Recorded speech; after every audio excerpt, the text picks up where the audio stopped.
Here are a few examples on finding the formula for an exponential function that goes through a certain set of points. And even if you have a table of values, you can just pick two xy points and find the function. So we'll start with the fact that we are given that f of negative 8 equals 200. So that's an input value of x equals negative 8 and the output value y is 200. And a second input-output pairing where the x value is 30 and the y value is 580.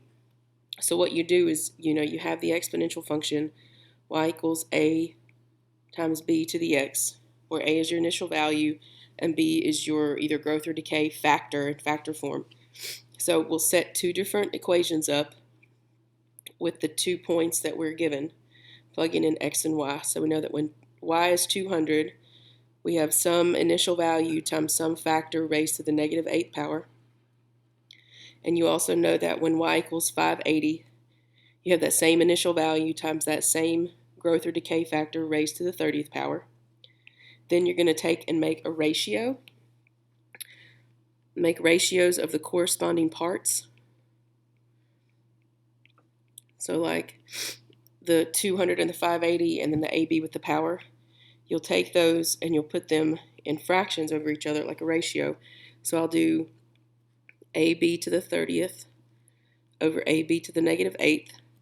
And the trick here is whichever value you choose to put up top, so I picked the AB to the 30th power, the top of the corresponding ratio on the other side of this proportion needs to be the same output, like they need to match each other. So I need to put 580 in the numerator and 200 in the denominator.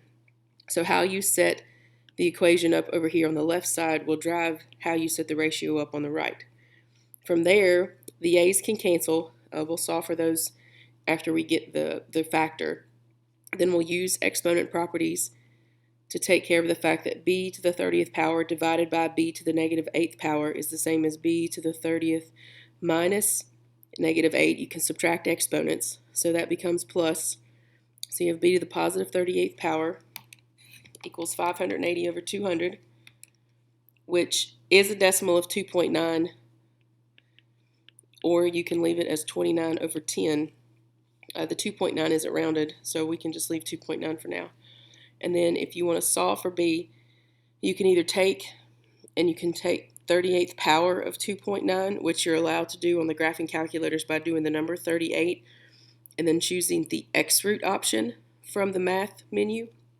Or you can take that number and you can raise it to the reciprocal power of 1 over 38, because doing that to the b would cancel the powers. So either way you do that, just make sure that if you do the 1 over 38 power, you put the 1 over 38 in parentheses. You get that the b value is 1.0284. Okay. So that's it's a growth factor for this one. Yeah, to the 1 over 38 power. And then we'll use the b value that we have in one of those functions. It doesn't really matter which one you'd like to go with. I might use the one with a positive power, but use that with your found b value. Plug in the b. So you have, we're trying to find a here. So we have 580 equals a times 1.0284 to the 30th power. Now I wrote, this is rounded, the 1.0284. Because it's rounded, I wrote the rounded value in my quantity, but in my calculator, when I found the 2.9 to the 1 over 38th power, and it gave me the 1.0284, it gave me a decimal that it did not round. So if I want to raise that power to the 30th, I'm just going to choose to raise that answer to the 30th power. I'm not going to use that rounded 1.0284. So if I raise my whole answer to the 30th power, I get 580 equals a, it gave me 2.3176677074. And again, I'm going to write that on paper, 2.3177.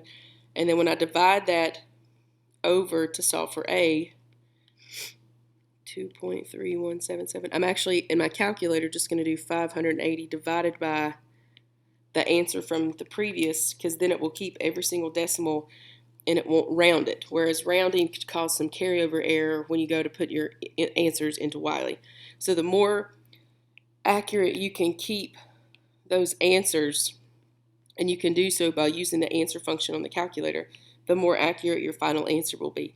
So this gives me an A value when I do the division of about 250.2516459.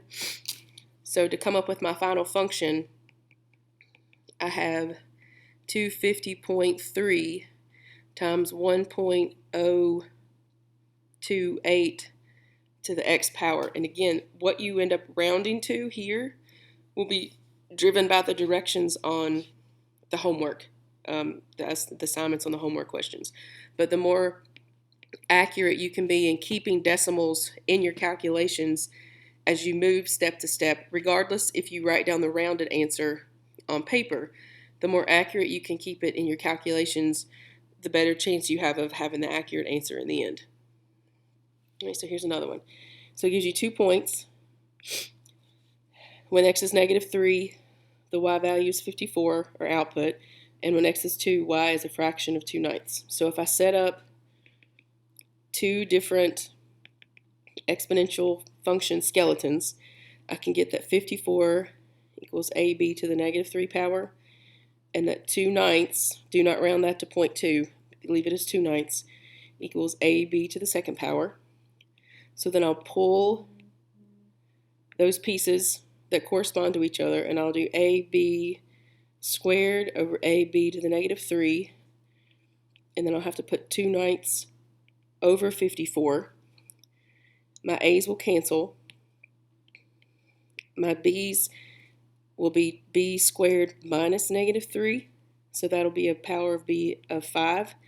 And then if I do 2/9 divided by 54, that would be the same as 2/9 times 1 over 54, and that would clean up to be 1 over 243.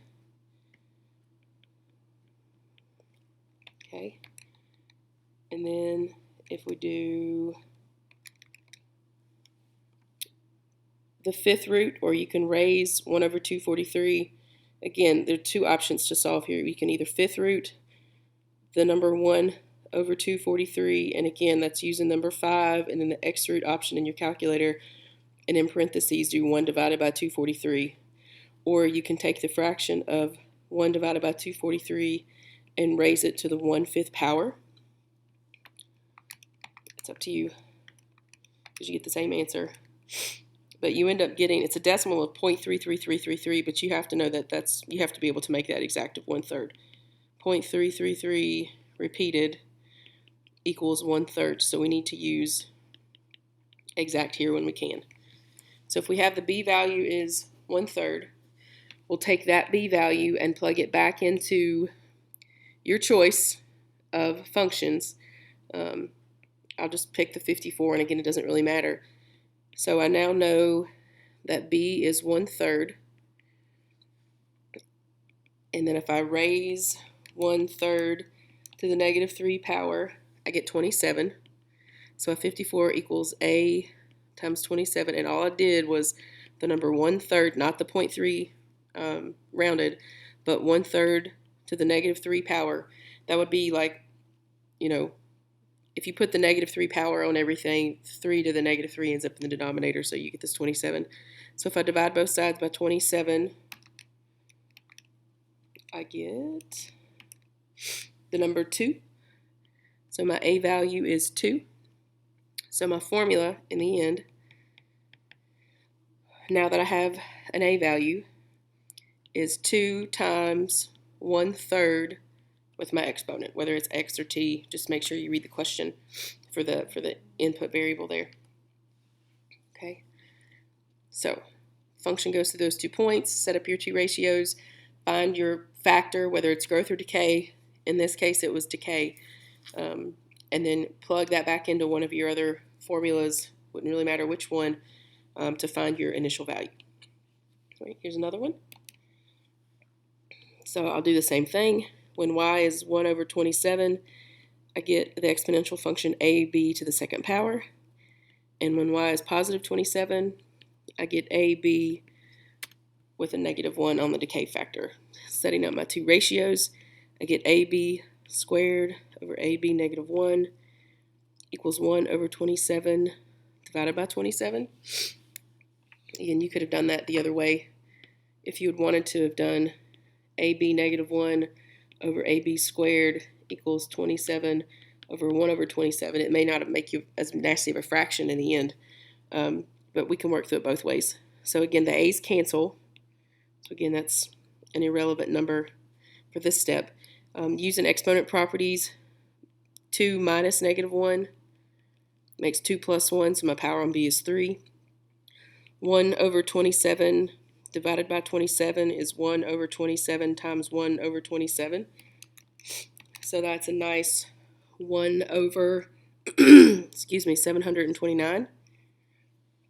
And then if I cube root that answer, because my power is cubed, you can either cube root the 1 over 729 or you can raise 1 over 729 to the 1/3 power. Either way, you get that the b value is 9. And had we done that on this side, the other setup, you would have had -1 minus 2, so it would have been b with a -3 power. 27 divided by 1 over 27 is 27 times 27, so we get the 729. And if you raise 729 to the -1/3 power, you should get the same thing. Do the right power though. And this time I get 1/9. So let's see, 27, -3, oh, yeah, -1/3. So let's see, 1 over 27. Actually, when I cube root 1 over 729, I get 1/9, not 9. Apologies. Yeah, so then when I raise 729 to the -1/3 power, I get the same 1/9. And the decimal for 1/9 is 0.1 repeated, but you have to know to be able to convert that to 1/9 because it's exact. Plus, you can, a lot of times, you can take the math function, actually turn it into a fraction for those that will. Sometimes the decimals are not that nice and they won't, but 729 is a cube root, and it turns into 9. It just happens to be in a fraction. So now that we have found the b value, we'll pick your function. I'm going to use the 27 equals a times 1/9 to the -1 power. So if you do that, all that -1 power does, it just sort of does the reciprocal. But if you'd like to raise 1/9 to the -1 power to see that, you can. But it just makes it 9. And then if I divide both sides by 9, I get an initial value of 3. So my function here is 3 times 1/9 to the x power. Okay. So here's one with a graph. It's just a different way to represent, hey, here's 2 points that make an exponential function. Find me a function for it. So you're still given 2 xy points. I tried to pick fractional ones because those are the ones people tend to have more trouble with. But still the same setup. You set up 2 different exponential functions given the xy points that you have. So you have 1/2 equals a times b to the 0 power, and then 1 over 54 equals a times b to the 3rd power. Now anything to the 0 power equals 1, but we'll just plug it in and you can see that it doesn't really subtract anything from the exponent. So if I do ab to the 3rd over ab to the 0, then I have to do 1 over 54 divided by 1/2, make it a little exaggerated there on that division bar since it's a fraction and a fraction. The a's cancel. B to the 0 is just 1, but even if you did the exponent properties of 3 minus 0, you'd still get b to the 3rd power. 1 divided by 54 divided by 1/2 is the same as 1 divided by 54 times 2 over 1. So then you get a fraction of 1 over 27. And then if you cube root, so you can cube root or you can raise it to the 1/3 power. Again, it's really up to you. You should get that the answer is a third. Again, cube root both sides. You can cube root the 1 and cube root the 27. 27 happens to be a perfectly cube root, so b is exactly 1/3. Take that, plug it back in to your choice. I'm going to plug it back into the 0 power because it's going to make it 1, and it'll make a extremely easy to find. Plus, a is an initial value. An initial value may have done a little bit more work here than I needed to. It already gave you the initial value, so you could just go ahead and hop to the fact that the initial value is 1/2, and the ratio is 1/3 to the x power. Again, if you had plugged it in, 1/2 equals a times 1/3 to the 0, which is just 1, so it verifies that our a value is 1/2. Yeah, you could have just started with the fact that it gave you initial value and just plugged in the y and the x into one of these to find the initial value to be 1/3. Okay, so there's that function. Here's another one. This one gives you the initial value, so let's not overwork where we don't need to. So if it gives you the initial value, because initial value is, again, the value in the function when x equals 0, it's the y-intercept. So if it gives you the initial value of 50, then you just have to take one formula and plug in everything that you have. You have an x point, you have a y point, and you have the initial value. So we have 20 equals 50 times b to the 5th power. We'll divide both sides by 50. Get that b to the 5th power equals 2/5 or 0.4 if you want to use the decimal. It's really up to you. And then to get rid of the 5th power, we can either 5th root 2/5, or we can take 2/5 and raise it to the reciprocal of 1/5 power. So if I do 2/5 to the 1/5 power, I get the decay factor of 0.8325532074. Again, it'll just depend on what it has you round to in terms of the homework. So if it doesn't really tell you, it's going to expect you to be exact. So just be really mindful of that. So if we have this one with the 50 as the y-intercept, you should get the function 50 times, we'll go 3 decimal places, 833 to the x power. And there's your exponential function. All right.